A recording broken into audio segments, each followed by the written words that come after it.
Hay mucha gente que le dice, yo compro acciones de tal, mi vecino me ha dicho para arriba, para abajo. No tienen ni idea. Están jugando a la ruleta rusa. Si una inversión inmobiliaria, de bolsa, de un fondo de inversión o lo que sea, si vas a estar, o Bitcoin, si vas a estar cada 3 minutos mirando el móvil a ver cómo va, olvídate. No es que tu trabajo sea peor o ganes peor o trabajes más de lo que trabajaba tu padre, que fue capaz de independizarse y comprarse una vivienda con 25 años y tú tienes 35 y todavía ahí a duras penas consigues pagarte el alquiler. Es que simplemente estás focalizado en cosas que en la pirámide de necesidades para tu padre estaban arriba del todo, era un nice to have, bueno, pues si puedo me voy de vacaciones y si no me voy de vacaciones durante 3 años no pasa nada, pero ¿quién concibe hoy día no irse de vacaciones durante X años? Bienvenidos a Un Paso. Hoy tenemos con nosotros a una persona que viene a compartir sus rutinas y sus hábitos para llegar al éxito en diferentes ámbitos. Sí, la verdad que muy completo el perfil que vamos a traer hoy, muy interesante. Hemos tenido una charla previa al podcast y esperemos que salga igual que lo que hemos tenido, porque ha sido la verdad que muy, muy interesante. No sé si dará con un podcast para este invitado. Bueno, nos ha dicho que se presta a parte 1, parte 2 y quién sabe. Esperemos que sí. Bueno, él es experto en proteger y gestionar contratos para la empresa, director del equipo Vicky Foods Athletics, atleta, creador de contenido del running, o sea, y no sigo hablando porque es que... No, y tiene otros negocios propios. Emprendedor. La verdad que sí. Bueno, ¿lo presentas tú? Sí, hoy tenemos con nosotros a Víctor Alonso, bienvenido. Buenas tardes, muchas gracias por una introducción tan extensa. Es un placer que estés hoy aquí con nosotros, vamos a ver qué da el podcast de sí. Y primero que nada, haremos unas preguntas más breves, sí, ¿no? Vamos a romper el hielo. A introducir, como siempre introducimos al invitado, rompiendo el hielo. Así que... Perfecto, vamos a ello. Tu mayor inspiración en el mundo empresarial. Pues bueno, en el mundo empresarial, dentro de la empresa, aquí yo creo que también sería necesario hacer una mención a las personas que están dentro de las empresas. Y una de las que yo he tenido como referente siempre, parece fácil, pero siempre lo digo, a quien me escucha, es mi padre. Mi padre ha sido una persona que ha estado dentro del mundo de la empresa como trabajador y que comenzó su carrera con unos estudios básicos y que él fue capaz de, a la vez que trabajaba, continuar con su formación y acabar con una formación universitaria trabajando desde los 16 hasta los 64 años.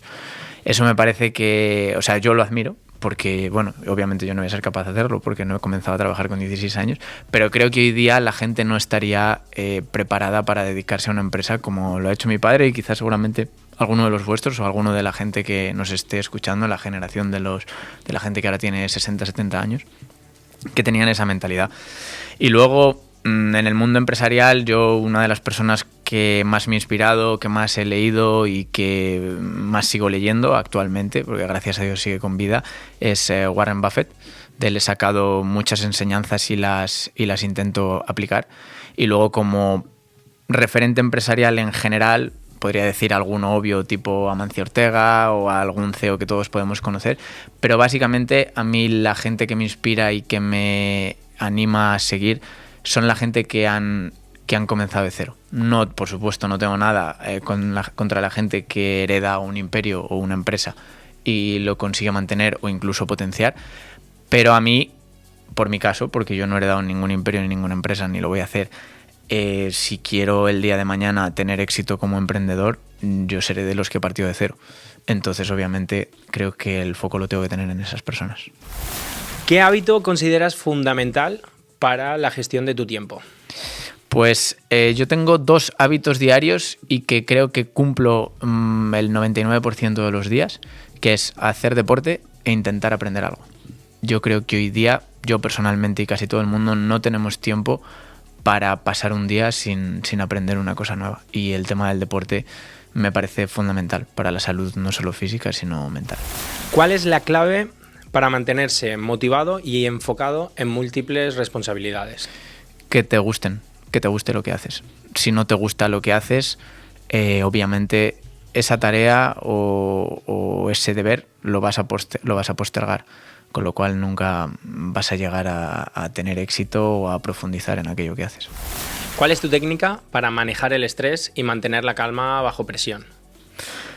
Pues lo hemos comentado antes, pero no tengo una técnica en concreto. Simplemente creo que lo que debería hacer todo el mundo es relativizar, porque muchas veces nos obcecamos en algo y lo vemos como el problema del siglo, y luego a lo mejor ese problema llega o ese inconveniente se produce y no pasa nada.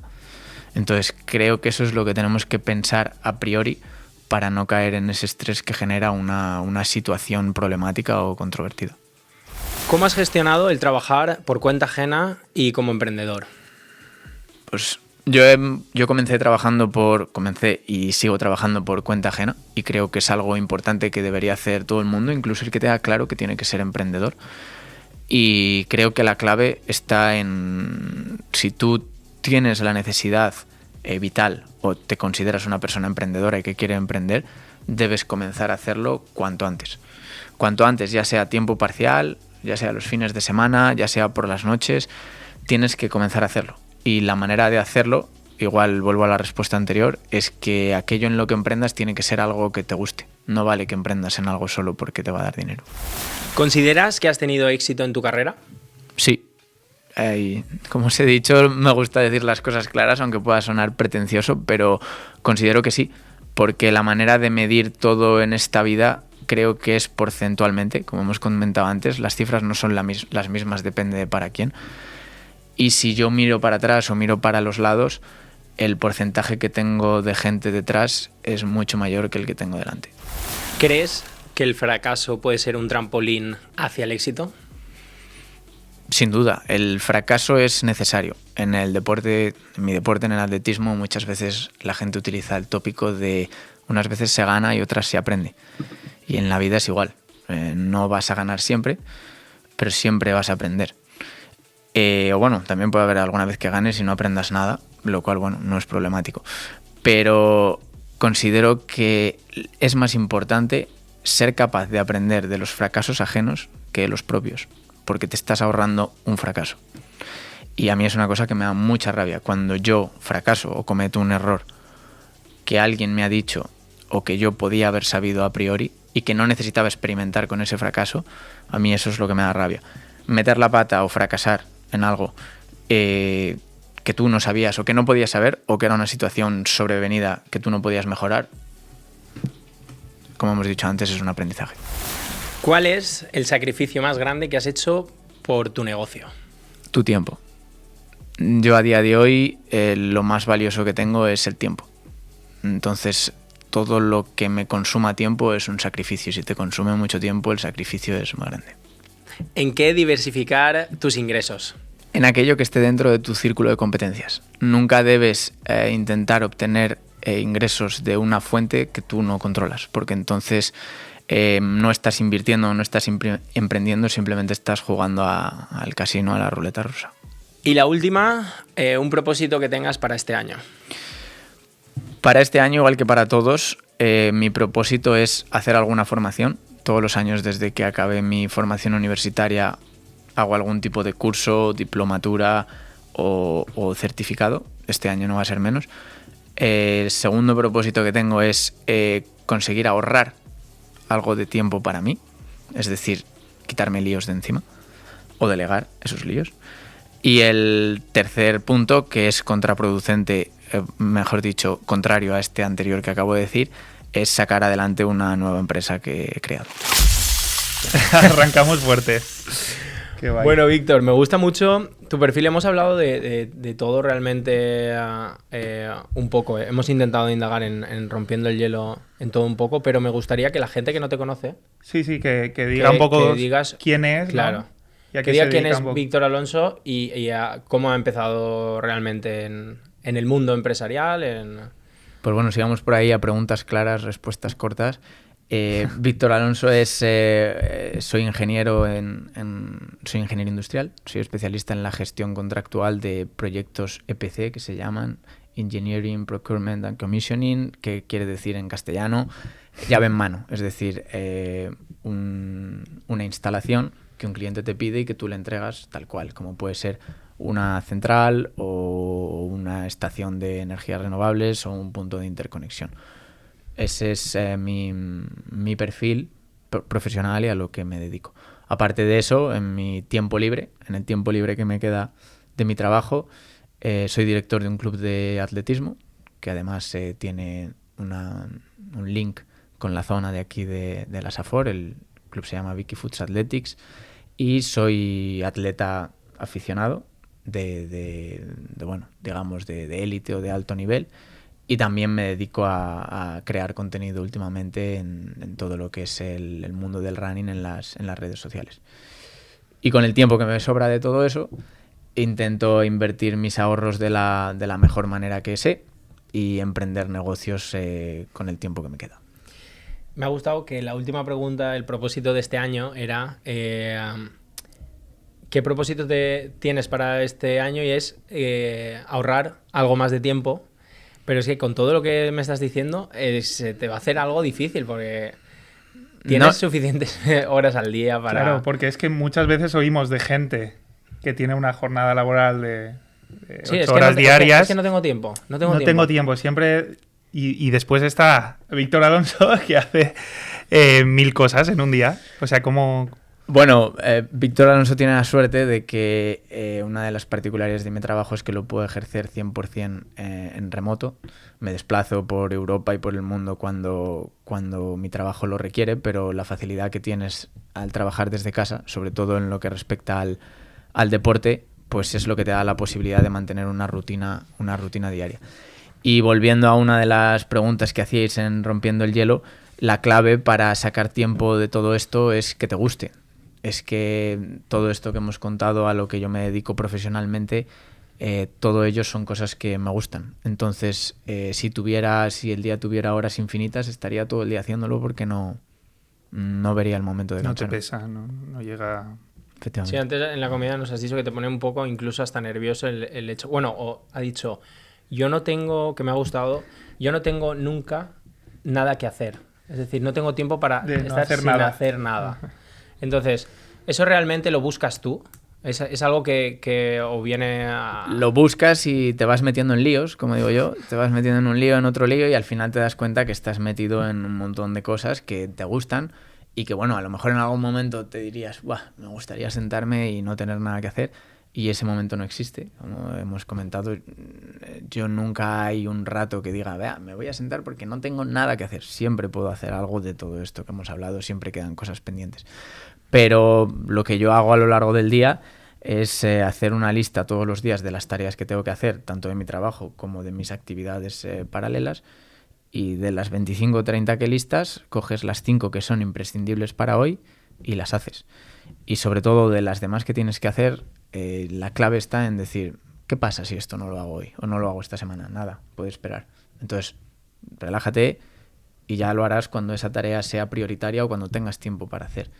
Eso es la manera en la que te tienes que organizar cuando tu trabajo, tus deberes no son una tarea en concreto, no es una tarea que se pueda cuantificar en horas. Entonces no hay otra manera de hacerlo porque si no, nunca pararías. Es que, claro, tú tienes que tener una rutina y unos hábitos muy, muy fuertes, ¿no? Porque tienes que entrenar. Pues sí, no. Rutina y hábitos, efectivamente. Para mí, por ejemplo, lo de entrenar, como hemos dicho en los hábitos, me parece fundamental. Es necesario para mí porque es mi hobby y lo quiero hacer. Es un hobby que no es un hobby puntual, no es un hobby que puedas hacer un día y luego estar 2 semanas sin hacerlo, sino tu afición no va a ir a ningún lado porque el deporte de competición es así.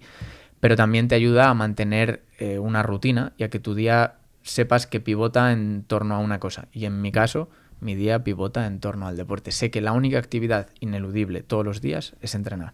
Da igual cómo haga, da igual dónde esté y da igual lo que tenga que hacer.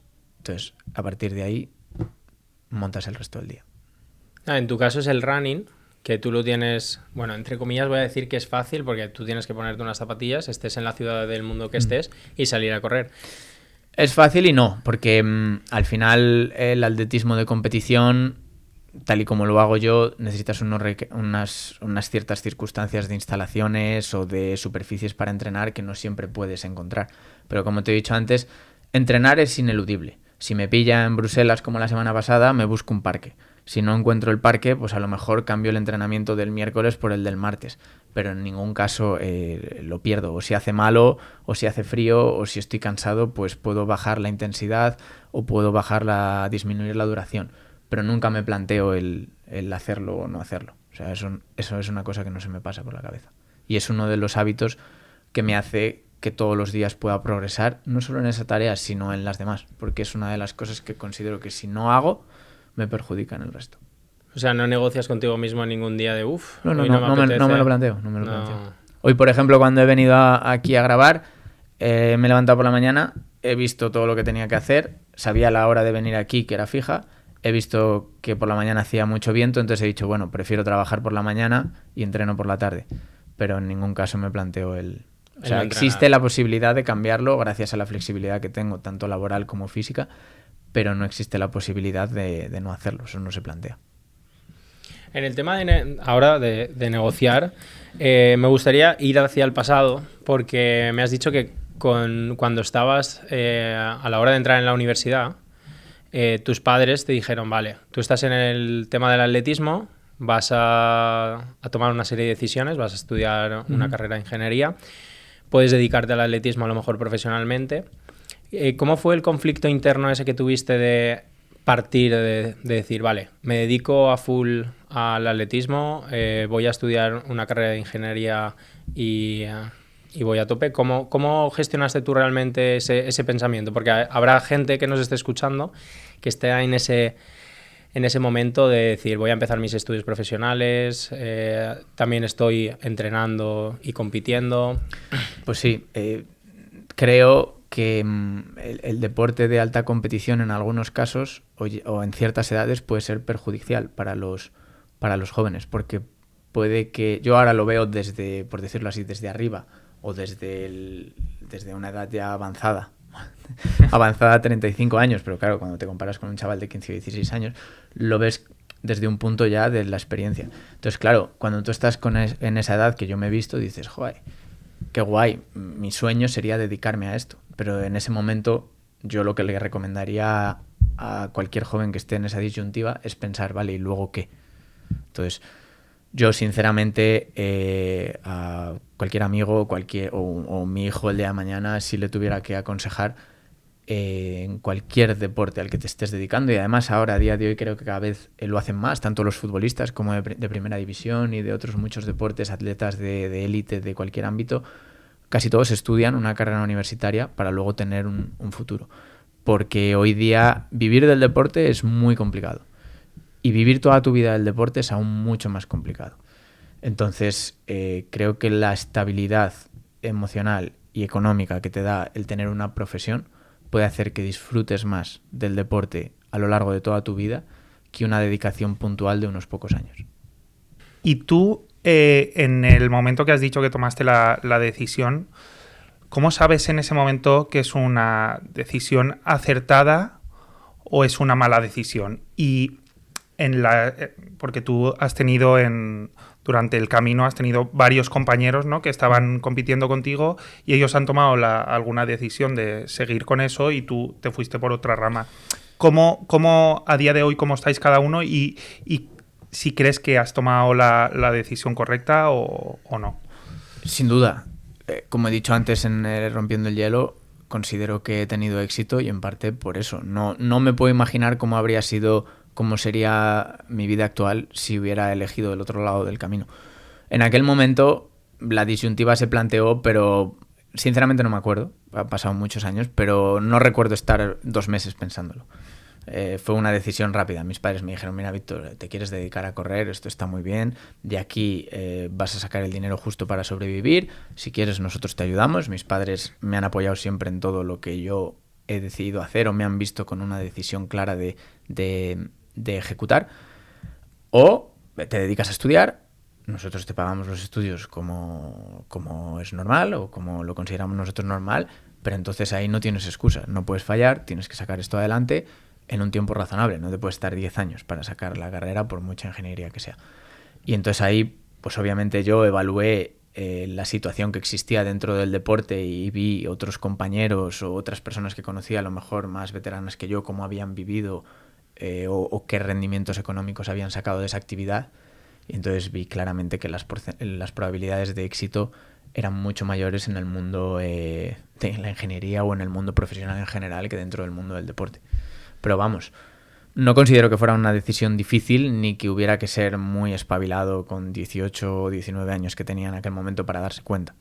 O sea, yo entiendo que un chaval de esa edad se pueda haber cegado por su hobby o por su pasión, que para mí lo ha sido, o para mí lo es, pero considero que es relativamente fácil darte cuenta de cuál es el camino adecuado. Y yo lo he visto en muchos chavales que se han dedicado, pero ya no al atletismo, a casi cualquier deporte, cómo al final esa decisión les ha llevado a convertir su pasión en una especie de esclavitud moderna. Y te ves atado a realizar una serie de actividades deportivas o luego en el futuro lo que suele pasar es que empiezas siendo un deportista. Ya no es por no centrarme en el mundo del atletismo, porque yo creo que pasa en todos. También le pasa al chaval que es bueno jugando al fútbol o que es bueno en tiro con arco, en cualquier cosa. Al final, ¿qué haces? Tienes una etapa como deportista y rápidamente basculas a la etapa como entrenador, porque es de la manera en la que puedes obtener un rédito económico. Entonces yo veo esa gente que a día de hoy disfrutan menos de este deporte o del deporte que sea que lo estoy haciendo yo. Y yo creo que la clave es eso, que tú no conviertas tu pasión en una cosa que te va a esclavizar. Y hoy día en el deporte se ve fácil, tú lo ves fácil y ves fácil en qué deporte te vas a poder dedicar y no te vas a poder dedicar. Y también considero que es fácil, no me parece una cosa que sea de tener mucho mérito ni de ser un titán en los estudios ni en el deporte. Oye, se puede compaginar el deporte de alto rendimiento y el deporte de élite con sacarte una carrera. Y así el día de mañana no estarás atado, porque obviamente el deporte tiene un riesgo muy gordo y muy grande, que es que primero te puede salir mal, primero puedes no ser tan bueno como pensabas, pero tercero, te puedes lesionar de por vida. O puedes tener una lesión que te impida llegar al nivel que te permite franquear la barrera o el umbral de cuando el deporte pasa de costarte dinero a ganar dinero. Entonces, ¿ahí qué haces? Es que yo lo que veo que es... tú tienes una forma muy analítica, muy fría, ¿no?, de pensar las cosas, que a lo mejor otra gente es más pasional en la toma de decisiones. Y yo creo que ahí es la gran diferencia en la toma de decisiones, ¿no?, en acertar o... Yo creo que siempre he tenido la cabeza un poco cuadrada y mi formación como ingeniero me ha llevado a tener la cabeza todavía más cuadrada en el sentido analítico y de números. Mi madre a veces me lo dice, que ya es profesora, entonces obviamente tiene otro tipo de mentalidad. Y siempre me lo dice, Víctor, no todo se mide en porcentajes. Pero es que para mí mi vida no se basa en elegir lo que más quieres, igual que cuando vas a votar. Se trata de elegir lo que menos te disgusta. En la vida las cosas ideales tal y como tú las quieres no existen. Y el que me diga que existen, pues creo que tiene un problema de percepción. Las cosas nunca van a ser perfectas y nunca vas a llegar al 10 sobre 10 de lo que tú quieres o lo que a ti te gustaría. La clave está en aprender a conformarte o por lo menos de las dos opciones que tú tienes elegir la menos mala. Yo, por ponerte un ejemplo, en el tema de los estudios, igual que en el tema del atletismo, ¿a mí qué me hubiera gustado ser? Me hubiera gustado ser periodista deportivo o me habría gustado ser atleta y estudiar INEF y dedicarme al mundo del deporte. Pero cuando te pones a analizar eso, dices, a ver, periodismo, la mayor parte de los licenciados de periodismo ya cuando yo lo estudié no llegaban a ser periodistas, era una de las profesiones peor pagadas. Entonces dices, ¿qué voy a hacer? ¿Me voy a dedicar a una cosa que ya de entrada sabes que las probabilidades de éxito y de tener una calidad de vida y un poder adquisitivo decente son muy bajas? ¿O me voy a otro lado? Sobre todo cuando, por ejemplo, el tema de la comunicación, un comunicador puede ser cualquier persona, no necesitas ser periodista, y de hecho se ve, grandes comunicadores de este país no son periodistas ni han estudiado comunicación ni nada que se le parezca. Y luego el otro tema, el tema del deporte, pues ahí está. Y bueno, a las pruebas me remito, que luego te puedes dedicar a comunicar si quieres, o al tema del deporte sin haberte dedicado, sin haber pasado parte de tu tiempo dedicado a eso. Y más allá, yo cuando empecé a estudiar ingeniería, en un principio yo tampoco quería estudiar ingeniería. Yo lo que quería ser era arquitecto, porque molaba mucho más que ser ingeniero. ¿Qué pasó? Que hablé con 2 padres de 2 de mis mejores amigos, de Quique y de Miguel, que se acordarán sus padres perfectamente. Y ahí sí que tuve la gran suerte. Mira, eso sí que fue suerte. Porque uno de ellos me dijo, mira, Víctor, cuando yo empecé a ser arquitecto en Valladolid éramos 80. Han pasado, no me acuerdo, pues habría en aquel momento pues haría 30 o 35 años que habría pasado eso. Me dijo, ahora somos 800. ¿Tú crees que hay 10 veces más de trabajo? Me dijo, haz lo que quieras. Pero si estudias arquitectura, lo más probable es que los 10-15 primeros años de tu vida lo pases mal, trabajes un montón y no te sientas realizado. Y pues milagrosamente, porque ahora visto con perspectiva, un chaval de 18 años no suele hacer mucho caso a lo que le dicen los mayores tipo padre o padre de un amigo. Lo normal es decir, este tío no tiene ni idea, voy a hacer. Y dije, pues mira, pues tienes razón. Pues ¿para qué quiero yo meterme en este lío? Me voy a una ingeniería porque, y vuelvo a lo de antes, ahí no elegí lo que más me gustaba, elegí lo que menos me disgustaba. Yo dije, mira, hago una ingeniería, que eso vale para todo, y el día de mañana, si quiero dedicarme al deporte, siempre lo voy a tener ahí. Si quiero emprender, pues tengo una formación que de algo me valdrá. Y si quiero ser ingeniero, pues podré ser ingeniero. Es importante lo que has dicho, que te dejaste aconsejar porque es que justo has dicho, me dejé aconsejar, y un chaval de 18 años lo típico que hace es escucha lo que le dicen y es como... O ni escucha. Y justo la edad de los 18 años es muy importante porque es cuando empiezas a tomar el camino hacia que evidentemente la vida es muy larga y en cualquier momento puedes retomarlo. Pero en ese camino, para ti, como estás diciendo lo del tema del análisis, ¿cómo es de importante estar aconsejado por la gente que te rodea? Lo has dicho antes en Rompiendo el Hielo, creo, que para ti es muy importante eso. ¿Qué importancia le das tú al concepto de que te vayan guiando? No es que sea importante, es que es lo que hemos hablado, que hay mucho miedo a la palabra fracaso. Un fracaso propio te cuesta un montón, te cuesta tiempo, te puede costar dinero, te puede costar la ruina. Pero si tú coges el fracaso, si tú me cuentas una experiencia en la que has fracasado, yo la interiorizo y cuando llego a cruzar ese puente, que puedo tener una situación similar a la que tú me has contado, utilizo en la experiencia en cuerpo ajeno, eso es un regalo, quiero decir, eso no tiene valor. ¿Sabes? Porque yo estoy usando el fracaso que tú has cometido, que tú has tenido y que a ti te ha costado tiempo y dinero, seguramente, lo puedo utilizar yo. Entonces, que a ti alguien te dé un consejo y tú lo aproveches, pues me parece, quiero decir, es lo óptimo. Y es una cosa que a mí me da mucha rabia cuando, lo que he montado antes, si tú tenías la información y la podías haber aplicado y sin embargo tu ejecución ha sido mala aun teniendo la información, a mí eso me da mucha rabia. Cuando alguien cercano de mi entorno a mí me pide consejo y tú le dices, mira, esto es así y así, y esta persona va y no es que desoiga tus consejos, pero mete la pata en el charco que tú le has dicho, cuidado que hay un charco, y luego viene y te dice, oye, tal, ayúdame, o peor aún, cuando viene y te dice, no, es que tú has tenido mucha suerte. No, mira, a ver, yo no he tenido mucha suerte. Lo que pasa es que tú, cada vez que tienes que coger el camino A y el camino B, el camino bueno y el camino malo, siempre coges las papeletas de que las cosas te salgan mal. Entonces, considero que el hecho de que una persona te aporte una experiencia, que también está ligado con lo que habíamos dicho antes de aprender algo todos los días. Yo porque quiero aprender algo todos los días o porque escucho un podcast de emprendimiento de alguien que ha creado una empresa de cero o tal, pues para ver si alguna de sus experiencias o de alguno de sus errores puedo aprender. ¿En qué se basan en los MBA de las mejores universidades? ¿En qué se basan las clases? En casos de negocio. Viene un tío y te cuenta su experiencia. Y eso tiene un valor añadido enorme. Las mejores universidades, un MBA, cuesta un pastizal. Y no todo se basa en que vengan gente y te cuente sus historias, pero es un pilar importante de la educación. Viene una persona, un empresario, y te cuenta el caso de cómo él encontró una empresa en medio de Ohio y la trasladó a Kentucky, hizo que valiera 7 veces más y luego la vendió.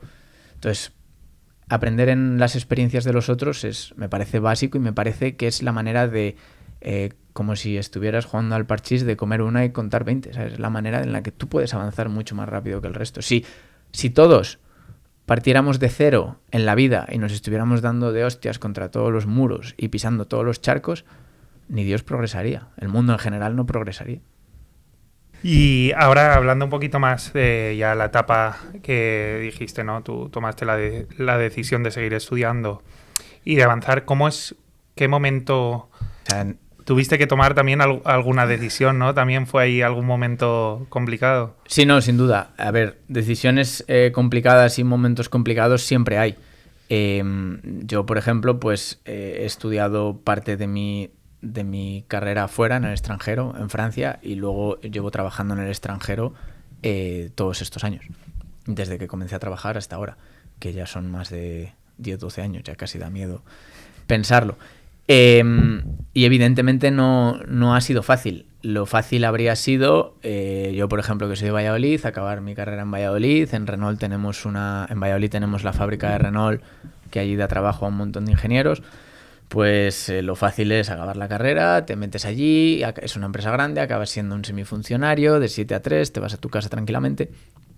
Y yo, sin embargo, ese camino es que ni me planteé entrar por ahí. Directamente me quedé trabajando en el extranjero, que visto desde fuera o con la ventana que existe hoy a la vida de las personas a través de las redes sociales, pues puede parecer muy guay. Vives en París y te vas por ahí de fiesta y con amigos y tal, pero estar fuera de tu casa o fuera de tu país no siempre es agradable y no siempre es fácil. Yo recuerdo, sobre todo cuando en los primeros años se pasaba mal. Vivías en una ciudad que era hasta cierto punto hostil, era cara. Bien, tú cobrabas bastante dinero, bastante más dinero que en España, pero bueno, al final estás fuera de tu entorno y te tienes que desenvolver. Y esa experiencia de vivir fuera de tu país y fuera de tu entorno es lo que te hace aprender a valerte por ti mismo y a sacar las castañas del fuego. Y a que todo lo que hagas y todo lo que generes y todo lo que gastes te va a repercutir directamente a ti. Y ahora mismo, Víctor, ¿qué es lo que realmente haces tú en la empresa? ¿A qué te dedicas? ¿Cuál es tu gestión? Mi puesto oficialmente se llama gestor de contratos o contract manager, y entonces en nuestra empresa ejecutamos los proyectos en equipo o en tándem. Existe un director de ejecución y un director comercial y contractual, y mi rol es de ser director comercial y contractual. El director de ejecución es el que se encarga de que los proyectos o los entregables que hay que hacer al cliente, en este caso yo ahora estoy en el negocio, en la rama de negocio de General Electric de energías renovables, pues que el parque de aerogeneradores o las interconexiones de alta tensión se entreguen conforme a las especificaciones técnicas que ha requerido el cliente, que normalmente en este tipo de proyectos que duran pues entre 24 y 48 meses y que tienen presupuestos pues a veces cercanos a los 100 millones o llegando a los 1.000 millones de euros, pues que se entreguen conforme a las especificaciones técnicas. Y mi rol consiste en que esa ejecución se realice conforme al contrato y que si nosotros íbamos a ganar de un proyecto un 10%, que ese margen se mantenga o se aumente, sabiendo que no siempre eso se puede lograr. Hay veces que en este tipo de proyectos nosotros ya sabemos que se ha vendido un proyecto difícil de antemano y ya sabes que eso va a ser difícil. De hecho, mi puesto no existe en todos los proyectos. Hay proyectos que se consideran fáciles por su envergadura o fáciles por el contexto. Cuando un proyecto supera un cierto umbral de presupuesto, ya se considera un proyecto complejo, sea cual sea su dificultad. Y entonces mi puesto existe. ¿Y a qué me dedico yo en el día a día? Pues a mantener las relaciones con los clientes, que normalmente son clientes a veces estatales, a veces grandes eléctricas internacionales, por poner ejemplos que en España a la gente le puedan sonar, pues tipo Iberdrola o Endesa. A mantener las relaciones con los socios en los consorcios, porque muchas veces funcionamos en España lo que llaman UTE, una unión temporal de empresas o un consorcio, y como hemos dicho antes, a gestionar cualquier problema o cualquier inconveniente que pueda surgir a lo largo del contrato que provoque que una de las dos partes sienta que tiene que reclamar un perjuicio a la otra. Has dicho unas cifras bastante elevadas. ¿No te genera...? Bueno, y también un matiz, que es que cuando las cosas están complicadas es ahí donde actúas tú. Es decir, cuando es algo fácil, un proyecto fácil o relativamente fácil, no entras. ¿Eso no te genera cierto estrés? ¿Cómo aplacas ese punto? Pues mira, por suerte yo desembarqué en el mundo profesional ya en este tipo de proyectos de esta envergadura, proyectos llave en mano, que se llaman. Anteriormente yo estaba en la rama de negocio de centrales tanto térmicas como nucleares. Podéis imaginar la envergadura de los proyectos a nivel presupuestario, se habla de miles de millones de euros, y temporales, pues hablamos de 10 años o te puede durar 20 años la construcción de una central nuclear si se te va. Entonces es algo con lo que he estado habituado a convivir. Y precisamente el primer proyecto para el que yo trabajé era un proyecto que se sabía que se había vendido a pérdidas, pero se vendió a pérdidas porque en ese momento la empresa tenía la necesidad de vender ese proyecto a ese cliente para dar trabajo a ciertas unidades de negocio. Entonces tú ya lo sabes que tu trabajo consiste en intentar mantener el timón lo más recto posible y como he dicho antes, al final todo se basa en porcentajes. Las cifras son muy elevadas, pero la empresa para la que yo trabajo, las cifras de negocio, el número de empleados y los números con los que se mueve, pues hacen que a lo mejor un proyecto de 80 millones sea un proyecto pequeño para la compañía.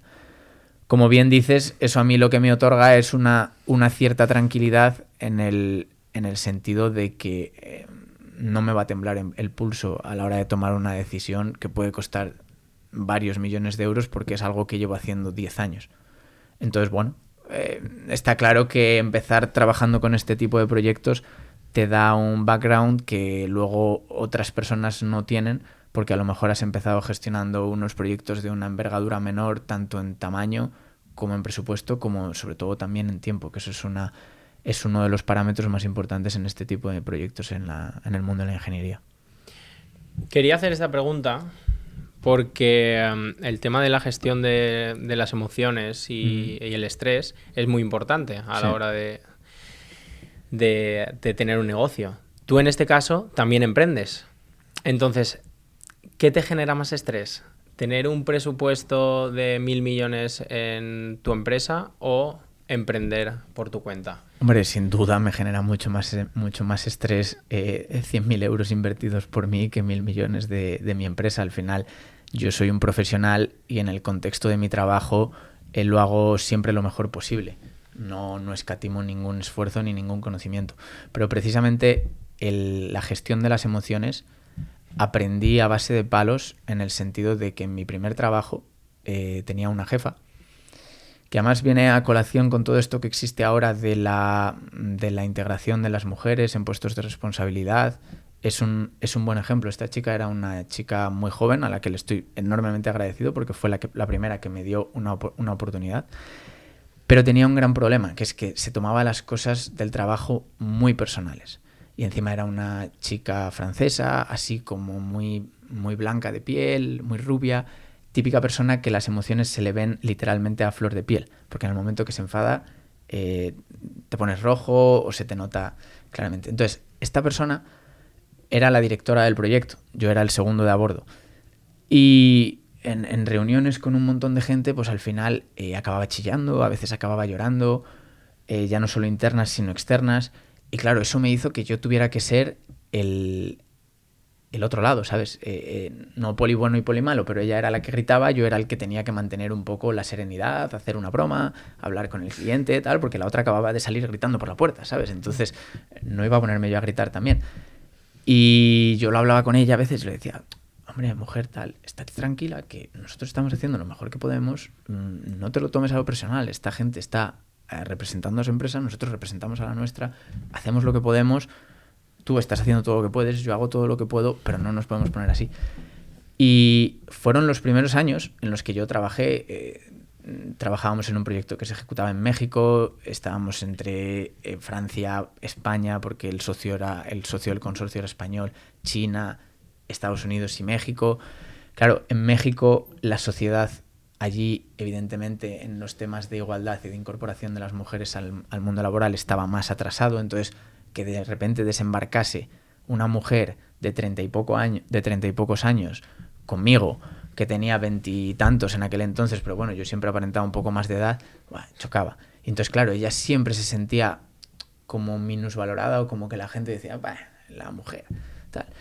Y eso me hizo a mí aprender a relativizar las cosas, ¿sabes? Y yo en el contexto de mi trabajo jamás he estado en una reunión, en una mesa, he dado un golpe, he levantado la voz, porque considero que no es la manera de hacerlo, pero también a lo mejor un poco es el ser el antagonista de esta persona, que repito, que no estoy haciendo una crítica hacia ella, todo lo contrario, le tengo un aprecio enorme, pero me hizo ser su antagonista y aprender a base de la confrontación con ese perfil. Y luego eso lo he extrapolado a mi faceta como inversor y como emprendedor.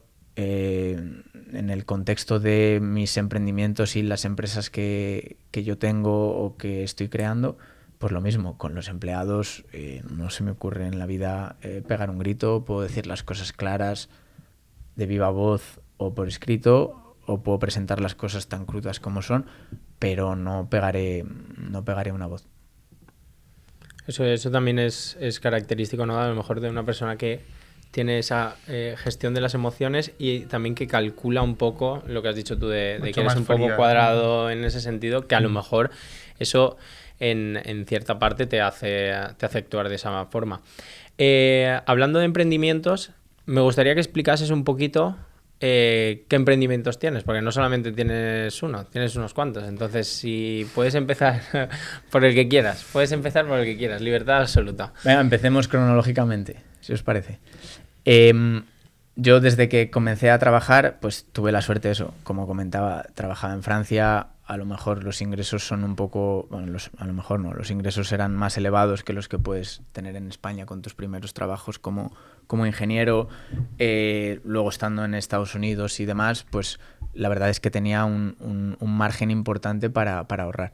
Y a mí siempre me había llamado la atención el mundo de los bienes inmuebles, el real estate, y es como yo comencé a canalizar mis ahorros desde el principio. Y volviendo a lo que comentábamos al principio, yo lo que he intentado es formarme y realizar inversiones en aquellos lugares que yo conozco o que puedo conocer o que puedo tener personas de confianza que me pueden ayudar, ya sea porque he vivido, porque conozco personalmente, por vivir o por haber vivido, o porque tengo familiares o amigos o personas que puedo considerar de máxima confianza que me pueden asesorar. Porque, como he dicho también antes, si es que siempre hablo de lo mismo, al final tú tienes que invertir tu dinero en aquello que esté dentro de tu círculo de competencias. Por muy buena que sea una oportunidad que te presenten, por ejemplo, hablando de bienes inmuebles, en una ciudad que tú no conozcas, volvemos a lo de antes, estás jugando a la ruleta rusa, porque realmente no lo controlas. Entonces, Warren Buffett, una de las cosas que dice es que la regla número 1 en las inversiones es no perder dinero. Y la regla número 2 es no olvidarte de la regla número 1. Y yo, de todas las inversiones que he hecho hasta ahora, en ninguna he perdido dinero. Ya sea por haberlas ejecutado bien o ya sea por haberlas mantenido en el tiempo cuando no han ido tan bien y saber esperar a que se recuperen. Que esa muchas veces es la clave. Porque al final, el mercado, tanto inmobiliario como de renta variable, como cualquier mercado libre, pues en el corto plazo puede tender a ser disruptivo o a comportarse de un modo irracional. Pero en el largo plazo, al final se hace valer el refrán de que el tiempo pone a cada cosa en su sitio. Y las cosas que tienen un valor dentro del mercado, al final siempre se acaba reflejando. La cuestión es si tú eres capaz de esperar y de mantener la cabeza fría y el estómago tranquilo y dormir por las noches para llegar a ese punto. También digo una cosa que es clave. Si tú no eres capaz de soportar esa presión, no te metas. O sea, si una inversión inmobiliaria, de bolsa, de un fondo de inversión o lo que sea, si vas a estar, o Bitcoin, si vas a estar cada 3 minutos mirando el móvil a ver cómo va, olvídate. Yo cuando compro un inmueble ni se me ocurre jamás meterme en idealista ni a los 6 meses ni al año a ver si ha subido o ha bajado el precio de la zona. Tú haces un análisis, si tú confías en tu análisis y lo has hecho bien y decides ejecutar una acción, una inversión, es porque tú confías que eso, primero, no lo he dicho, que ese dinero no lo necesitas y no lo vas a necesitar. Si dices, bueno, a lo mejor en el futuro, no, olvídate, entonces no lo hagas. Ese dinero no lo necesitas. Y luego, segundo, tú estás seguro de que eso en 20 años va a ir para arriba. Entonces, ¿qué haces mirándolo al año? O sea, tu horizonte temporal es 20. En 20 años, a los 5 años puede haber caído un 40%. Repito, aquí vale tanto como para inmuebles como para renta variable. Entonces, ¿para qué lo vas a chequear? Espérate. Y esa es la filosofía que yo he seguido para invertir en bienes inmuebles. Luego ya, sobre todo, cuando llegó el momento de la pandemia, pues me formé más en tema de renta variable hasta llegar al punto de que, vuelvo a lo de antes, la renta variable no he conseguido llegar a meterla en mi círculo de competencias. Yo ahora considero que hay muchas acciones de muchas compañías que yo no soy capaz de evaluar y de valorar, sobre todo no el momento de compra. El momento de compra es relativamente sencillo. Muchas veces cuando hablo con amigos me dicen, tal. No, saber cuándo comprar es una parte del análisis que es fácil, en tiempo y en conocimientos. Lo complicado, sobre todo en tiempo, es saber cuándo vender. Porque tú puedes comprar una acción, un fondo de inversión o algo en lo que confías, vale, pero lo tienes que seguir chequeando en el tiempo. Cada vez que te compras una acción, es como si compraras una parte de la compañía. Si yo compro una acción de cualquier empresa, imaginemos la vuestra, por poner un ejemplo de empresa exitosa, es como si yo me hago socio vuestro. Yo confío en vosotros, yo creo que vuestra empresa va a ir bien en los próximos X años. Estoy dispuesto a invertir. Pues muchas veces la gente hoy día, con la facilidad que existen los brokers de renta variable, de comprarte una acción de una compañía en América o no sé qué, tú, si fueras ahí a las oficinas como estamos aquí, ¿invertirías en esa empresa? ¿Sí o no? Pues claro, la gente muchas veces no es consciente. Y es lo que provoca que el 94% de los gestores no son capaces de batir al mercado y ni sé cuál es el porcentaje de inversores retailers que llaman que pierden pasta. Es decir, todo el mundo que se mete ahí a intentar jugar a la bolsa pierde pasta. Entonces, volvemos a lo de antes. Es algo que no está en tu círculo de competencias. Hay mucha gente que le dice, yo compro acciones de tal, mi vecino me ha dicho, para arriba, para abajo. No tienen ni idea. Están jugando a la ruleta rusa. Hay gente que le sale bien, a ti te sale bien, vas, se lo cuentas al otro, el otro va a comprar y le sale mal. Entonces, ¿qué estás haciendo? No lo sabes. Yo he visto ahora actualmente, lo que ha dicho era ahora al final, de que a mí me ha salido bien, te lo cuento a ti y a ti te tiene que salir bien por narices. Y tú se lo cuentas a él y también le tiene que salir bien. Y mucha gente no tiene ese factor de riesgo, lo asume. Entonces es bastante complejo ahora mismo, porque también hay cierto gusto a invertir ahora. Realmente nuestros padres no movían tanto el dinero como lo movemos ahora. Porque no se podía. Claro. Antaño, yo me acuerdo hace muchos años, mi padre trabajaba en BBVA, entonces siempre ha tenido acciones de BBVA y yo me acuerdo que de muy joven yo le decía, papá, yo quiero tener acciones de BBVA, tal. Vale, tenías que ir a la oficina, abrir la cuenta de valores, firmar, las operaciones tenían una comisión mucho más alta. Ahora con los brokers, sobre todo a raíz de la pandemia, se ha democratizado mucho, está al alcance de 2 clics. Y entonces la gente, yo creo que lo ve tan cerca y tan fácil que dicen, pues esto es fácil. Y sobre todo es eso, es un poco de FOMO. Que te cuenta uno que ha ganado dinero de no sé qué y dices, ahí voy yo. Pero no tienes ni idea. Y el otro tampoco tiene ni idea. Lo que pasa es que el otro ha tenido suerte. Y a lo mejor tú tienes suerte también. ¿O no? Pero si tú realmente hicieras el análisis frío, como he dicho yo, tú vas a una empresa, vienes aquí, ¿vosotros creéis que si empezara a pasar gente por X o Y empresa y de verdad tuvieran, después de visitar las instalaciones, no sé qué, tal, hablar con el equipo directivo, primero perder todo ese tiempo, ¿cuánta gente invertiría? Muy poca, diría, bueno, esto está bien, pero como tú lo tienes ahí a un clic, voy a comprar acciones de Apple. ¿Por qué? Porque va bien. Porque fíjate cuántos iPhones se venden. ¿Y qué? Claro. Sí. No, y ahora también hay cierta moda en el real estate, lo que estábamos hablando de bienes inmuebles. Tú ahora que te mueves un poquito por ese mundillo, ¿has notado que mucha gente como que te preguntan, amigos tuyos, de oye, ¿cómo lo has hecho? ¿Cómo lo has dejado de Yo hacer? creo que va mucho en torno a lo que nos salta, por ejemplo, en publicidad. Sí, Mucho. Habrá gente que sea más vende humos y hay otras que sí que son formadores más profesionales y tal. Pero directamente hay muchas veces que te saltaba... hazte rico en 3 meses. Compra 5 casas. ¿Cómo comprar? A mí me hace mucha gracia esos Clickbait anuncios estos de... que dicen cómo invertir en inmuebles sin tener capital. Por favor, o sea, es reírse de la gente.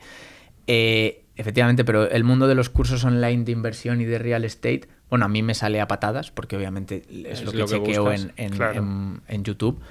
Yo no sé si a todo el mundo le pasará igual, porque como todo eso está personalizado, pero sí, efectivamente, yo veo muchos y sí que es cierto que muchos cursos no son humo, ¿sabes? Sí que te enseñan, pero es que formarte en una cosa de estas no es fácil y luego sobre todo es eso, es el clickbait. Te sueltan una frase tipo, invierte en inmuebles en 4 tardes, aprende a invertir en... O sea, compra inmuebles sin tener un capital, sin aporte de capital, consigue hipotecas al 100%. Evidentemente puedes conseguir una hipoteca al 100%, pero las condiciones que debes cumplir o las condiciones que te pueden imponer pueden ser irrealizables o leoninas. Y es lo que, bueno, yo te pongo ese titular, tú clicas, me compras el curso y es la manera que mucha gente tiene de ganar dinero, que me parece lícito. Es un engañabobos como ha habido toda la vida. El trilero que iba antaño y te hacía lo de la bolita, pues ahora te salen en YouTube, es lo mismo. Y bueno, hablando del tema de los inmuebles, al final la gente que se plantea, a mí los amigos que me preguntan sobre eso, o la gente que se puede plantear si hacerlo, yo lo que digo siempre es, tú tienes que ponderar el porcentaje de rentabilidad que le quieres sacar a tu inversión con el tiempo que le quieres dedicar. Y nuevamente vale para todo, vale para inmuebles, vale para renta variable, vale para fondos de inversión, vale para startups, vale para todo en lo que tú quieras invertir. El tiempo que tú dediques analizando o trabajando una inversión es proporcional a la rentabilidad que le vas a sacar. Un inmueble, ¿tú quieres un inmueble que te vaya a dar mucha rentabilidad? Pues te vas al inmueble tipo. ¿Cuál es el inmueble tipo?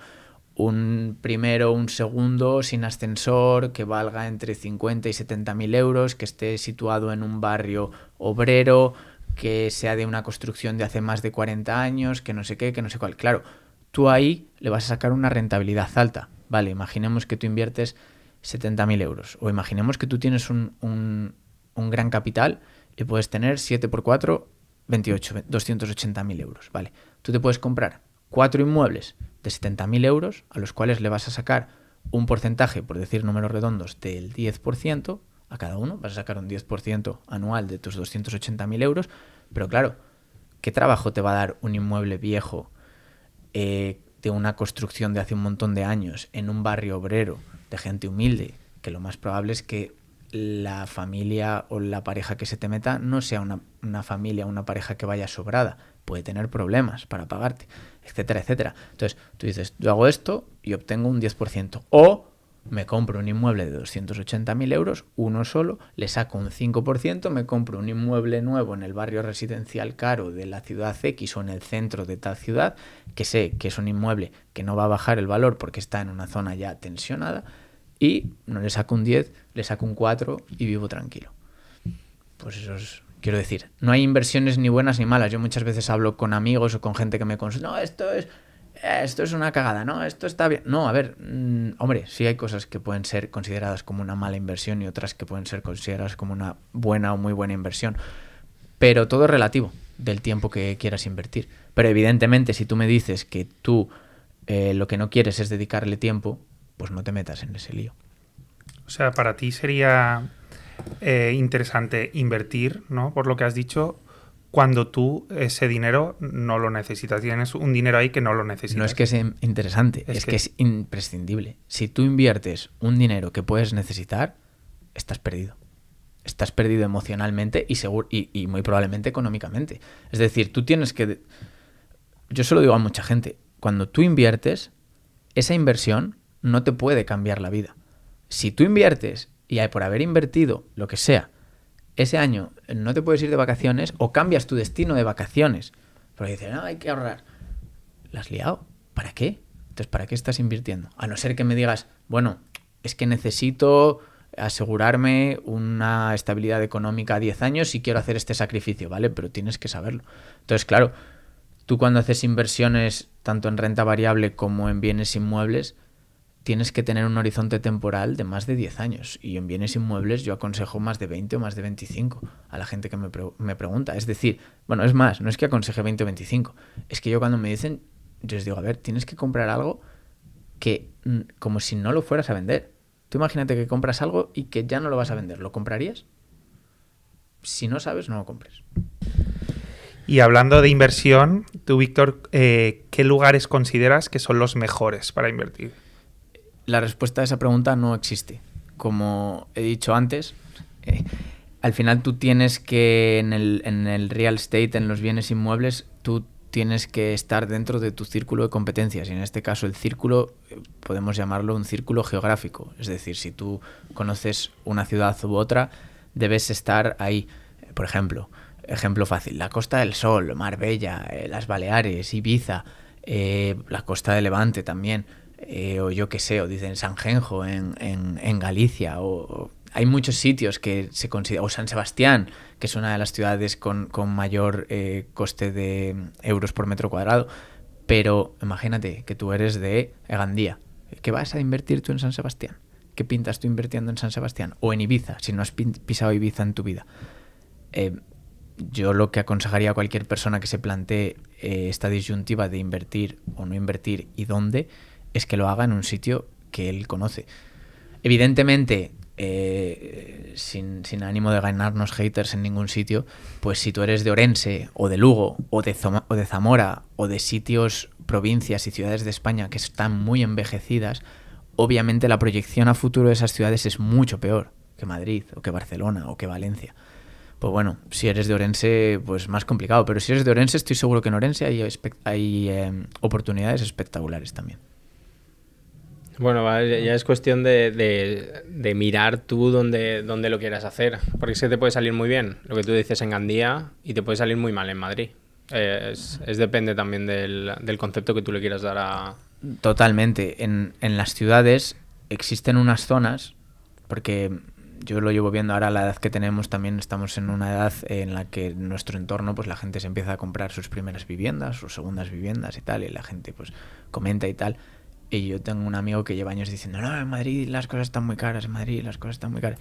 Y no, o sea, en Madrid, centro, donde la gente quiere vivir, en el barrio Salamanca, o en Barcelona, en el centro, o en Valencia, en la zona del Parterre o de la Porta a la Mar, por poner ejemplos más de por aquí, ahí no van a bajar los precios nunca. Olvidaros, o sea, olvídense, no van a bajar nunca. Puede que venga una crisis y puede que estén unos años que los precios de los inmuebles no suban, pero no van a bajar. Si tú esperas sentado a que los precios de los inmuebles bajen en las zonas buenas, vas a esperar toda la vida. Hay otros sitios donde la gente que vienen de la burbuja inmobiliaria del año 2007-2008, las ciudades dormitorio de los entornos de las grandes ciudades tipo Madrid o Barcelona, pues ahí sí que como venga una crisis, el primer sitio donde van a meter un palazo los precios es en esos sitios. Pero luego existen lugares en los que la gente dice, no, es que es muy caro. No, a ver, no es muy caro. Es que eso siempre va a valer eso y eso te estás comprando un seguro de vida. Ahora voy a hacer un apunte porque me ha hecho... El otro día, yendo por Instagram, vi que salía un comercial vendiendo una casa tal y decía, la oportunidad de independizarte en Madrid por tan solo 500.000 euros. Y los comentarios eran una locura de cómo me voy a independizar así, la vivienda está súper cara. Y es lo que has dicho tú, bueno, lo has dicho antes también en la comida, que a lo mejor la gente tiene una expectativa demasiado alta a priori de ir al centro de la ciudad y no tiene esa perspectiva de decir, vale, no me lo puedo permitir realmente. Claro, sin duda. Es que a mí lo que menos me gusta en esta vida es generalizar. Y con los precios de los inmuebles aún menos. Es que no tiene nada que ver un inmueble en un sitio o en otro. Hay veces que el precio simplemente de una calle a otra cambia radicalmente. O de una urbanización a otra en la misma calle. Puede cambiar. Con lo cual, al final, yo lo que considero es que tienes que vivir acorde a tu a tus ingresos o a tu nivel de vida. Existen unos ciertos estándares que, por ejemplo, los bancos aplican a la hora de darte una hipoteca. Un banco nunca te va a dar una hipoteca que te suponga pagar más del 30 o 35% de tus ingresos netos. Y considero que más o menos si tú vives de alquiler o una cosa así, pues debes rondar por ahí. Si estás pagando más es que te estás columpiando. A lo mejor no estás yendo a donde tú puedes estar, y lo que tienes que centrarte es o en irte a otro lugar que esté más acorde a tus ingresos, o, que es lo que yo soy más partidario, es céntrate en aumentar tus ingresos. Aumenta tus ingresos de algún modo que te permita vivir como tú quieres vivir. Porque una reducción de gasto al final siempre provoca una incomodidad. Pero un aumento de los ingresos, volvemos a lo de antes, intenta hacerlo por el lado de algo que te guste y aumentalos. Pero el problema que tenemos hoy día los jóvenes, sobre todo las nuevas generaciones que se están independizando ahora o que están acabando sus estudios, es que pues no están dispuestos a sacrificar depende de qué cosas, o se busca una tranquilidad, una seguridad. ¿Cuántos hemos escuchado? No, yo acabo y me pongo a opositar para ser funcionario y vivir tranquilo. Vale, pues luego no pidas con 50 años poder jubilarte porque ya has creado un patrimonio con el que puedas jubilarte. O hay gente que trabaja 35 o 40 horas, se va a su casa, está tranquilamente, tiene sus hobbies que obviamente le cuestan dinero y no está dispuesto a hacer nada más. Y entonces, claro, esa gente te dice, no, es que vivir en tal sitio es muy caro. No, pues ¿y qué haces tú para poder llegar a ese punto?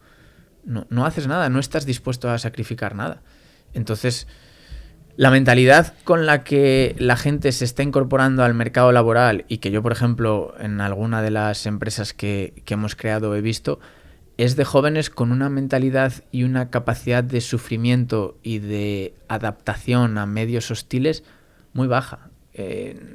Chavales muy jóvenes que enseguida entran en crisis de ansiedad o crisis de pánico, con unos puestos con una responsabilidad muy limitada o baja, que dices, hablas con ellos o tal y dices, tú piensas para ti o se lo dices a ellos si tienes confianza en el futuro. O sea, si estás así ya con este trabajo cuya responsabilidad es limitada, horario limitado, y que no te va a producir ninguna consecuencia económica ni laboral a largo plazo porque no te estás jugando nada de tu patrimonio, el día de mañana, ¿cómo esperas progresar en la escala social?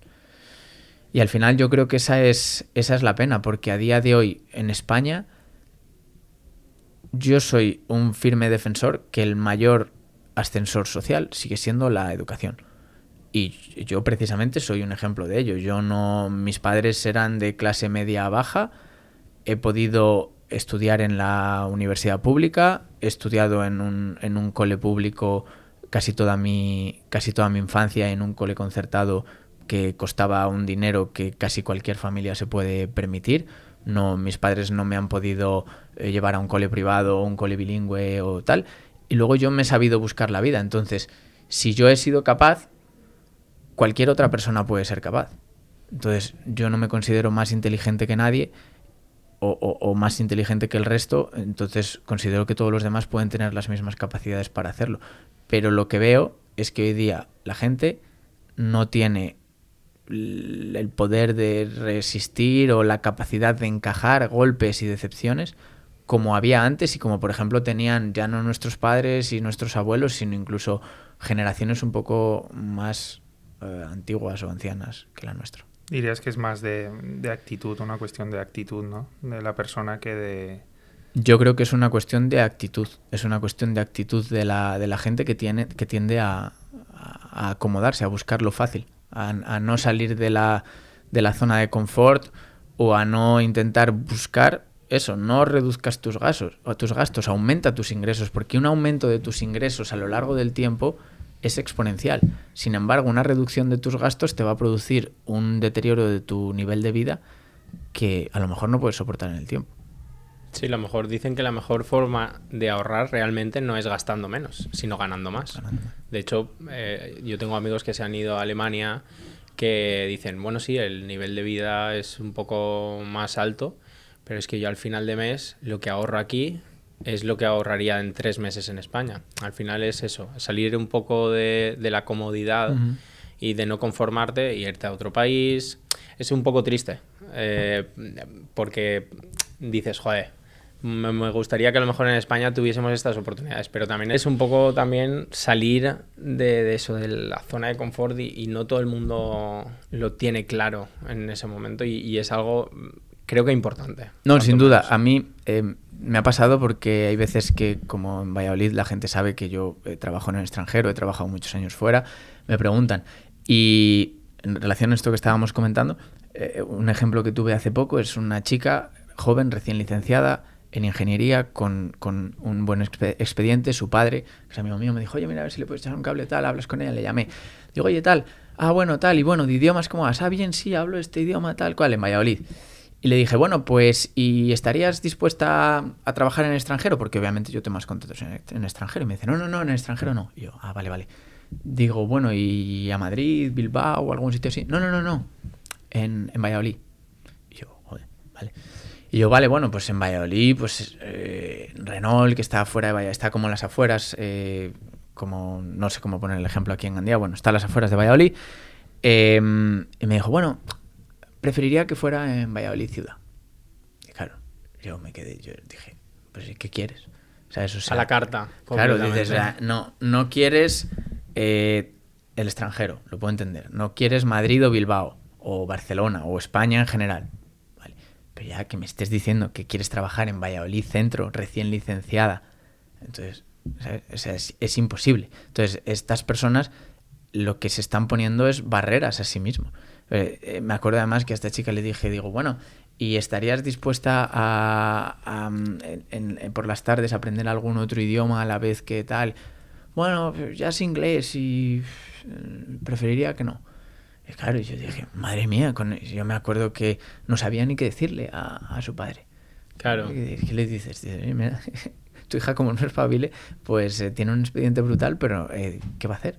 Pero mira, ahí que has dicho lo del expediente brutal, en otros podcasts hemos hecho énfasis en que se gestiona la población con lo que denomino yo creo que la gran mentira de estudia tu carrera, que nada más estudies la carrera, si estudias un máster ya en next level, vas a trabajar donde tú quieras, te vas a comer el mundo y has hecho un apunte antes de que hace 10 años habían 80 arquitectos en Valladolid. Ahora hay 800. Sí.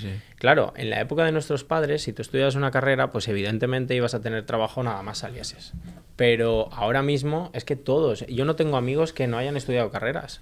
Sin duda. Y el problema que hay en España es que los títulos universitarios hoy día no valen para nada. Se han devaluado muchísimo. Es como todo, la ley de la oferta y la demanda. Antes había pocos universitarios, había más profesionales especializados en ciertas profesiones y ahora hay un exceso de titulados universitarios que no valen para nada. Y no valen para nada en muchos casos también porque la exigencia académica ha bajado un montón. Entonces esa gente sale al mercado sin una experiencia profesional, pero sale también, lo que acabamos de comentar, sin una capacidad de resistir o de encajar golpes que les permita asumir experiencias laborales difíciles, porque obviamente no va a ser un camino de rosas.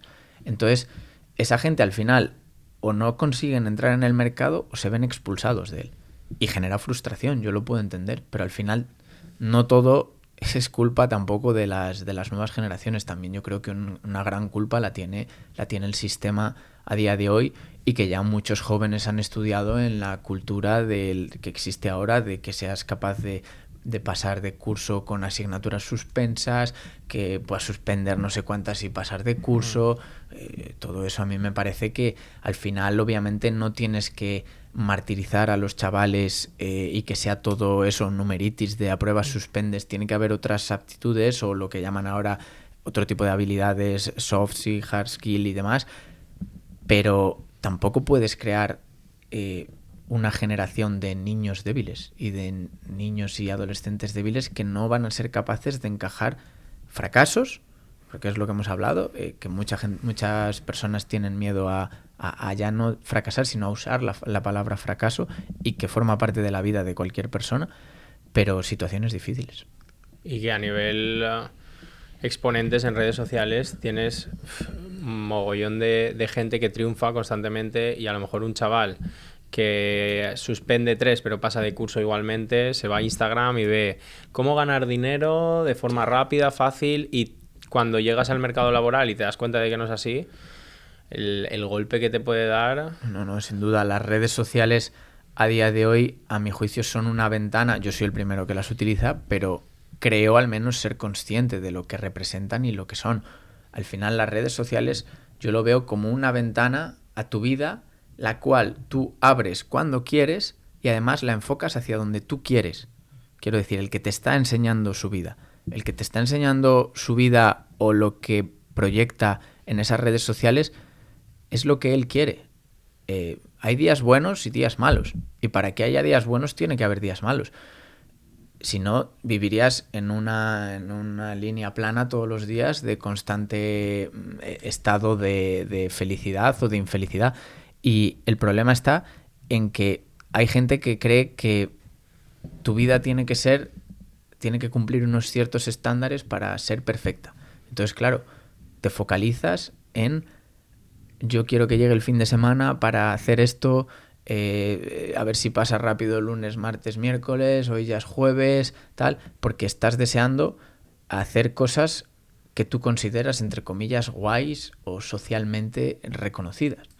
Como hoy día, ir de viaje o estar en restaurantes o gastarte el dinero en determinadas cosas que nuestros padres no lo hacían.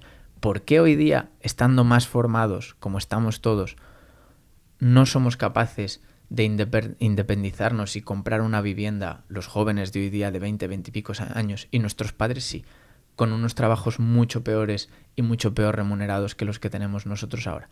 Pues muy sencillo, pues nuestros padres no es que no tuvieran redes sociales, es que no tenían la necesidad social de irte de vacaciones cada 4 o 6 semanas, de irte a restaurante X o restaurante Y, de comprarte esta u otra cosa. Y hoy día sí. Entonces, claro, los jóvenes no es que tu trabajo sea peor o ganes peor o trabajes más de lo que trabajaba tu padre, que fue capaz de independizarse y comprarse una vivienda con 25 años y tú tienes 35 y todavía ahí a duras penas consigues pagarte el alquiler.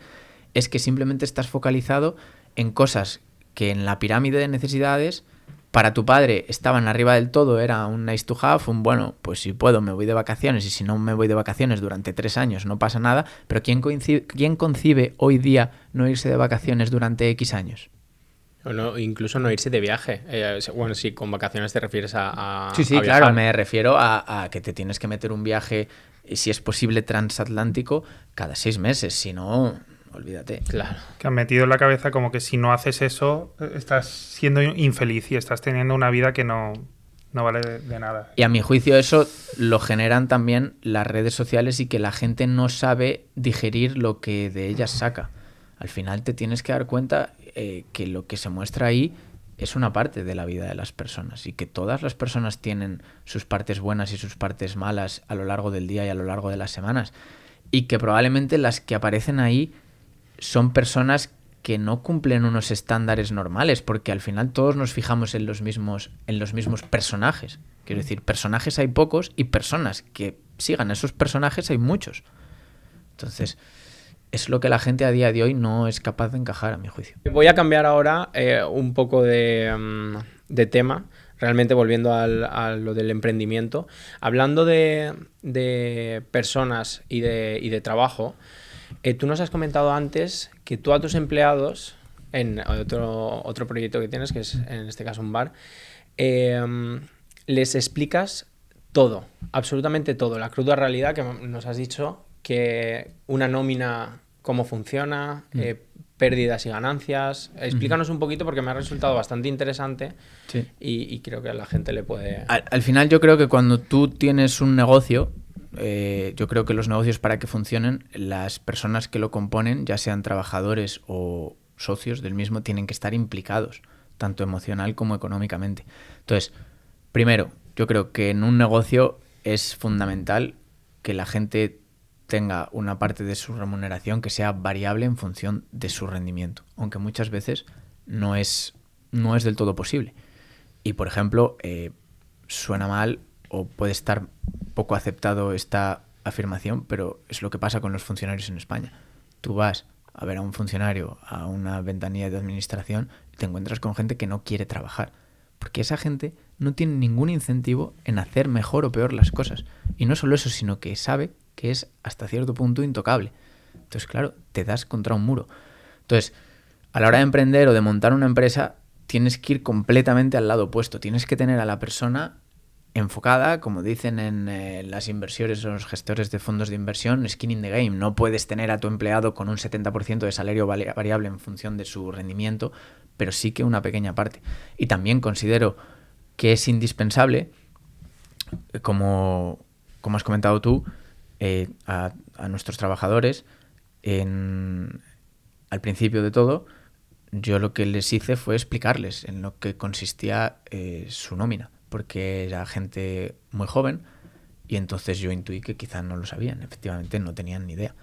Y cuando vieron que una nómina de 1.300 euros para una empresa que ellos recibían se acababa convirtiendo en una salida de capital de la empresa de 2.500 euros, claro, alucinaban. Y entonces esa es la forma en la que tú a tus empleados puedes tenerles implicados para que no crean que tú eres el empresario tío Gilito que estás apaleando billetes y que no sabes ni dónde meterlos. Ellos tienen que ver que el dinero que entra en la caja no es el dinero que tú te quedas. Ese dinero no es tuyo. El dinero que hay en la caja no es del empresario ni del socio.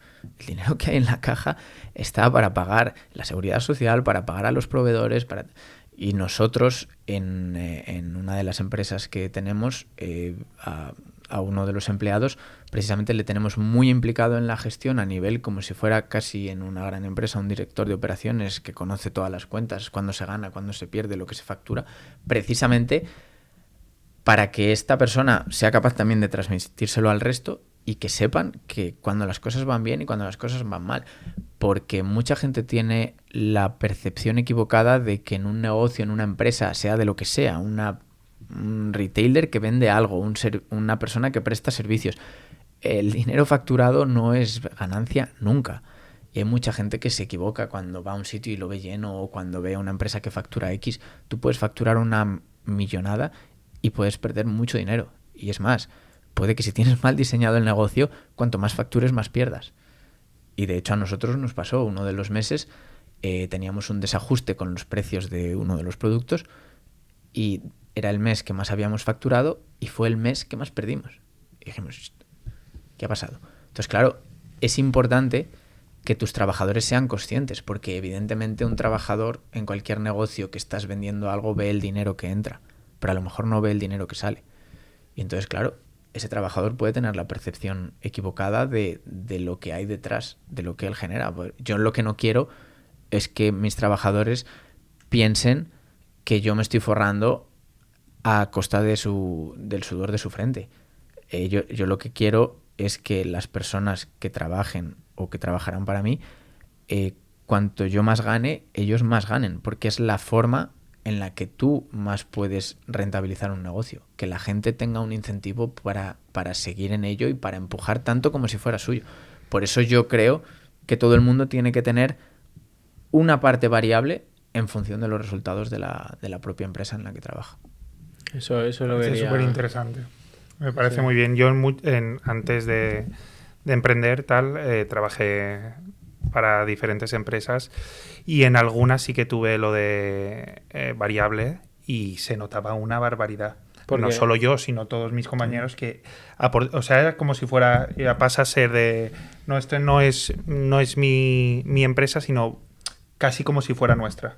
Claro, porque en base a lo que tú hagas, en base a lo que tú generes, tú vas ganando más. Y se nota también, ya no es una cuestión monetaria, es una cuestión de imagen hacia el cliente. Si tú tienes un negocio que estás cara al cliente, fijaros, se nota mucho cualquier negocio al que tú vas, eres capaz de saber si la persona con la que estás hablando es el dueño del negocio o no, solo por cómo te trata. Tú vas a un sitio, ¿cuántas veces os ha pasado? Vas a un sitio, no, está cerrado, no, ya lo siento, no, ya no se pone café, la máquina tal... Y vas a otro sitio, ¿qué? Y todos son facilidades. Y bueno, a veces te encuentras con un trabajador que tiene una vocación de servicio y tal, pero normalmente cuando vas a un sitio y son las 6 de la tarde y te dicen, no, la máquina está limpia, pero no te preocupes, siéntate, que te pongo un café, ¿qué quieres? Sí, va a cerrar, pero no te preocupes, siéntate, ¿qué quieres? ¿Un bocadillo o tal? Yo hay veces que he ido a un sitio y dices, madre mía, me quieren echar a patadas. ¿Por qué? Porque esa persona no tiene ningún incentivo. Y ya el extremo es lo otro que hemos comentado antes. Cuando llegas a... Ya el extremo, ahí están los empresarios, los que trabajan en su propio negocio y los autónomos. Y en el otro lado de la balanza ya tienes a los funcionarios, a la gente que realmente no se juega nada porque su trabajo sea mejor o peor. Y ese es el gran problema que no solo tiene España, sino tiene cualquier país, que es que al final una cantidad enorme de los recursos del Estado se van a crear puestos de trabajo que en muchos casos son duplicidades o serían innecesarios si hubiese una persona realmente motivada para cumplir con su trabajo. Y al final es triste, pero ¿cuál es la única manera que tiene un empresario o el Estado con sus trabajadores de motivarlos? El dinero. ¿Con qué los vas a motivar? Existe un salario emocional que hoy día muchas empresas ya se lo están dando a sus empleados, pero al final el salario emocional que llaman mejores condiciones, teletrabajo, que te paguen X comidas o que te den un coche de empresa o tal, al final es lo mismo. Al final es dinero que le cuesta a la empresa. Pues cambiando un poquito de tercio, vamos a pasar al lado más atleta de Víctor, más deportivo. ¿Qué es el deporte para ti, Víctor? Pues bueno, como hemos dicho en Rompiendo el Hielo, es una parte fundamental de mi día y además creo que es una parte que debería ser fundamental para cualquier persona.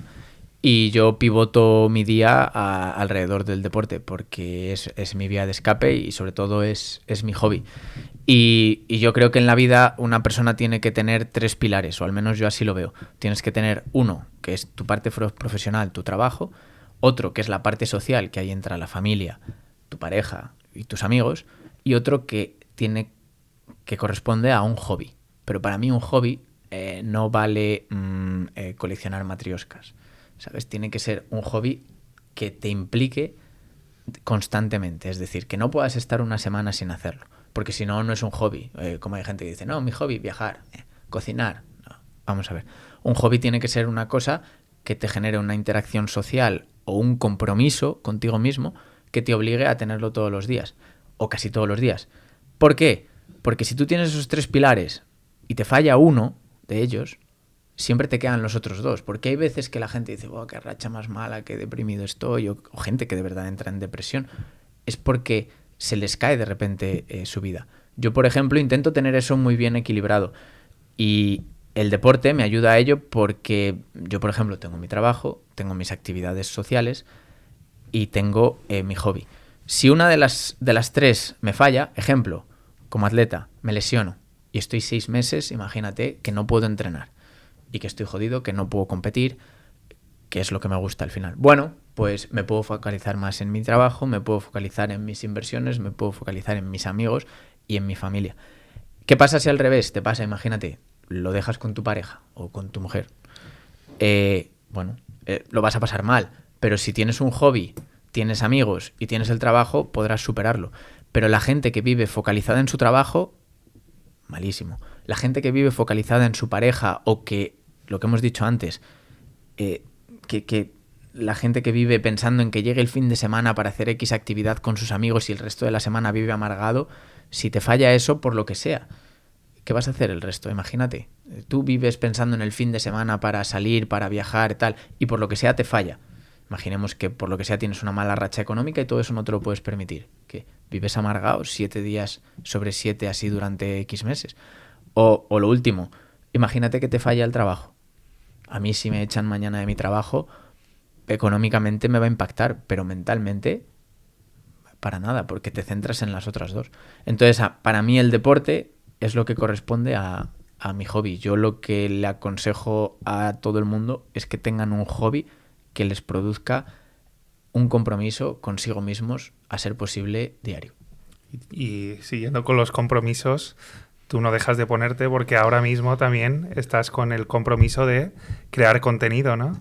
Sí, bueno, desde hace tiempo ya, sobre todo impulsado por mi mujer, a la que se lo debo de agradecer. Fue ella la que desde hace ya muchos años me decía, tal, tienes que subir vídeos, tienes que contar lo que haces porque a la gente seguro que le gusta y tal y cual.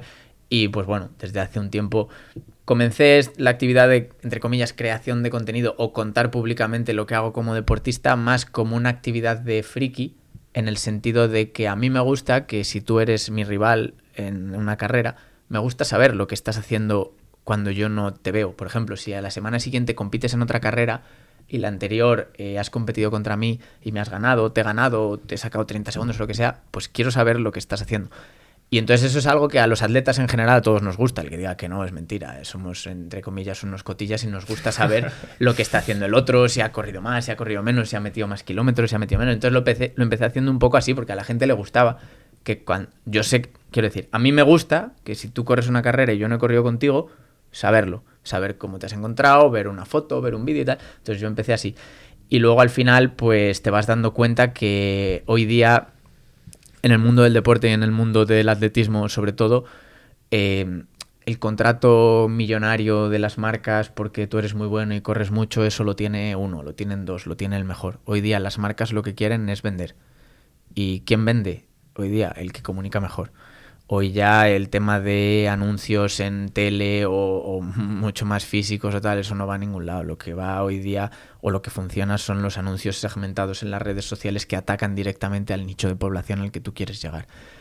Y bueno, pues yo he tenido la suerte que hay marcas y empresas que confían en mí o en el equipo que tenemos y gracias a Dios, pues a día de hoy, el hobby que yo tengo, no solo consigo que equilibre mi balanza personal, sino que además no me cueste dinero, incluso en algunos casos pues ganar algo de dinero con ello, lo cual pues produce satisfacción, pero vamos, no es una cuestión económica porque es una cosa que yo haría igualmente aunque me costara dinero, con lo cual la satisfacción o el beneficio es doble, porque no es que te dé un beneficio, es que además te quitas un coste, pero sobre todo es eso, es la satisfacción o la felicidad que te da el compartirlo con la gente que comparte la misma afición que tú y que hoy día es algo que está muy de moda. Todo el mundo va a una carrera, se hace su foto, lo publica y es la manera que en la comunidad de las carreras o del running la gente se comunica unos y otros.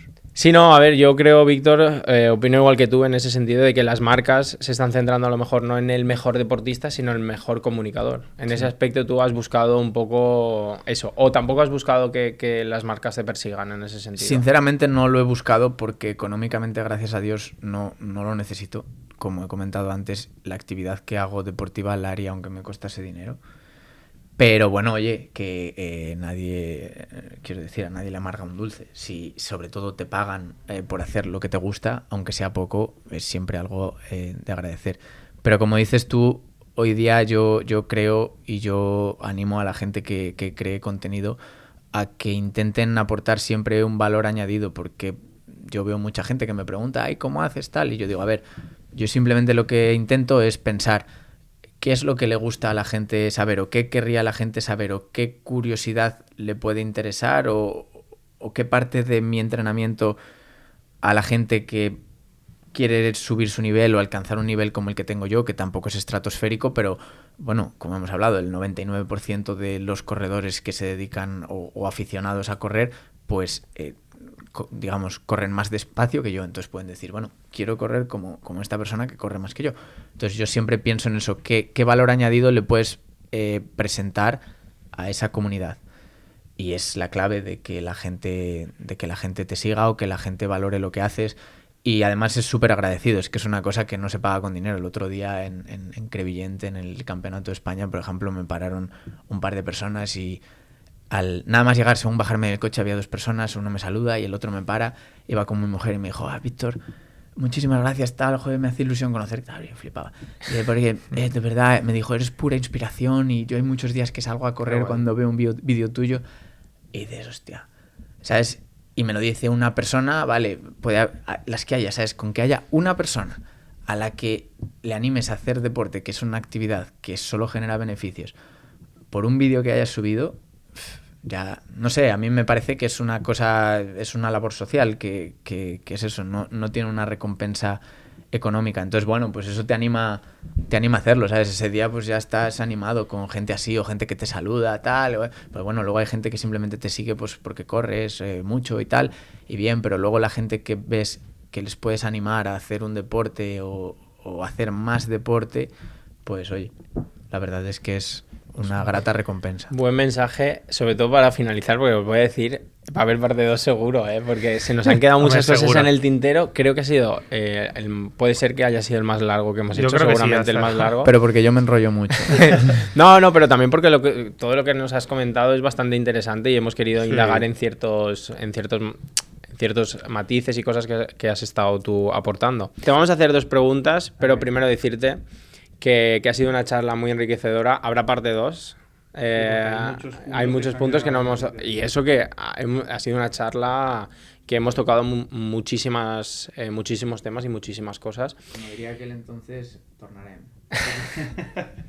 Entonces, sabiendo que vas a volver, te hago la pregunta que le hacemos a todo el mundo, que es si recomiendas algún libro a uno que te hayas leído hace poco o alguno que te haya marcado. Mira, volviendo al tema del emprendimiento, el libro que más me ha gustado a mí y por el que empecé yo es uno muy básico, pero es el de Padre Rico, Padre Pobre, de Robert Kiyosaki, y que además a la gente que no tiene tiempo, como hemos hablado, también está disponible ese y muchos más de todos los que están relacionados con inversión. Están muchos de ellos disponibles en Audible.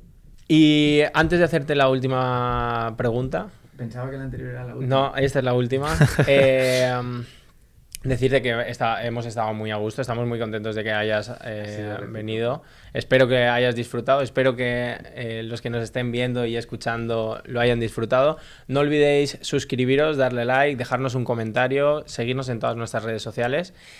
Y Bueno, pero si quiero quieres hacer explicar, una- porque ha habido mucha gente que me lo ha preguntado. ¿El qué? Cuando le hacemos la pregunta, Sí. se acaba en un pum Claro. y no se sabe. Y mucha gente dice, ¿qué ha pasado ahí? A mí también ¿Ha me lo han sido un dicho. error? ¿Por qué lo hacéis siempre? Y no. O sea, vamos a explicar un poquito. Nosotros ahora te vamos a preguntar sobre qué persona te gustaría traer al podcast y se corta. Si conseguimos traer a esa persona, se empezará el podcast de esa persona con tu recomendación. ¿Vale? Así que ahora te pregunto, ¿a quién traería a un paso Víctor Alonso? Pues ya que os he visto bastante interesados con este tema de creación de contenido relacionado con el deporte o contenido en general, yo os recomendaría traer al podcast a